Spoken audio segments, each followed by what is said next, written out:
Agnimitra Paul चुनाव जीत गई।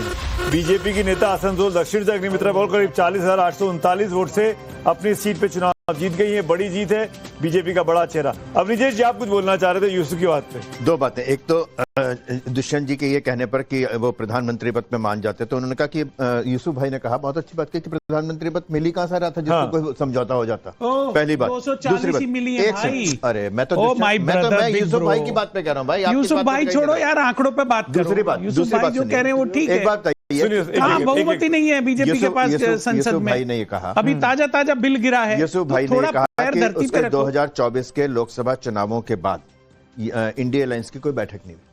ये आप देख लीजिए, किसी भी इंडिया अलायंस के किसी भी आप घटक से बात करिए, वो कहे जी ये लोकसभा तक हमारा अलायंस था, उसके बाद हमारा अलायंस नहीं था। तो उसके बाद तो वो है ही नहीं, एग्जिस्ट ही नहीं करता India alliance. Charanjit Sabra, India alliance है कि नहीं है? आज की डेट में स्थिति क्या है? इंडिया ब्लॉक है कि नहीं है? साबरा साहब देखिए,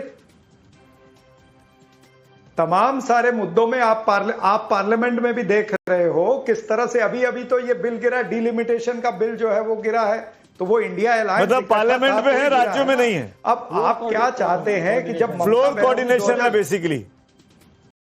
अब मेरी बात तो पूरी होने दीजिए ना। आपकी प्रॉब्लम यही है, आप किसी को बोलने नहीं दोगे ना। सुनो तो सही, मैं यही बताने जा रहा हूं कि 2024 में ममता बनर्जी थी जिन्होंने कहा कि हम लोकसभा के अंदर अलग अलग लड़ेंगे। ये कांग्रेस पार्टी का स्टैंड नहीं था। अभी भी विधानसभा में भी उन्होंने यही किया। उन्होंने कहा कि हम अकेले लड़ेंगे। अरे राज्य के अंदर आप बड़ी पार्टी हो, आपकी जवाबदारी बनती है।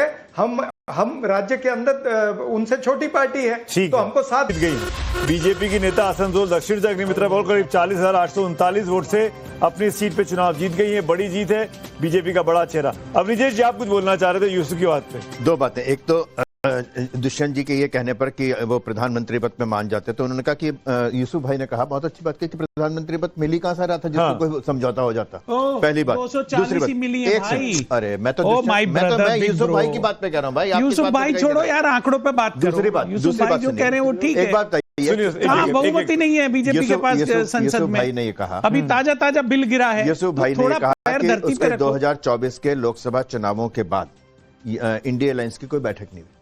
ये आप देख लीजिए, किसी भी इंडिया अलायंस के किसी भी आप घटक से बात करिए, वो कहे जी ये लोकसभा तक हमारा अलायंस था, उसके बाद हमारा अलायंस नहीं था। तो उसके बाद तो वो है ही नहीं, एग्जिस्ट ही नहीं करता India alliance. Charanjit Sabra, India alliance है कि नहीं है? आज की डेट में स्थिति क्या है? इंडिया ब्लॉक है कि नहीं है? साबरा साहब देखिए, तमाम सारे मुद्दों में आप पार्लियामेंट में भी देख रहे हो किस तरह से अभी तो ये बिल गिरा, डिलिमिटेशन का बिल जो है वो गिरा है। तो वो इंडिया अलायंस मतलब पार्लियामेंट में है, राज्यों में नहीं है। अब आप क्या चाहते हैं कि जब फ्लोर कोऑर्डिनेशन है बेसिकली। अब मेरी बात तो पूरी होने दीजिए ना। आपकी प्रॉब्लम यही है, आप किसी को बोलने नहीं दोगे ना। सुनो तो सही, मैं यही बताने जा रहा हूं कि 2024 में ममता बनर्जी थी जिन्होंने कहा कि हम लोकसभा के अंदर अलग अलग लड़ेंगे। ये कांग्रेस पार्टी का स्टैंड नहीं था।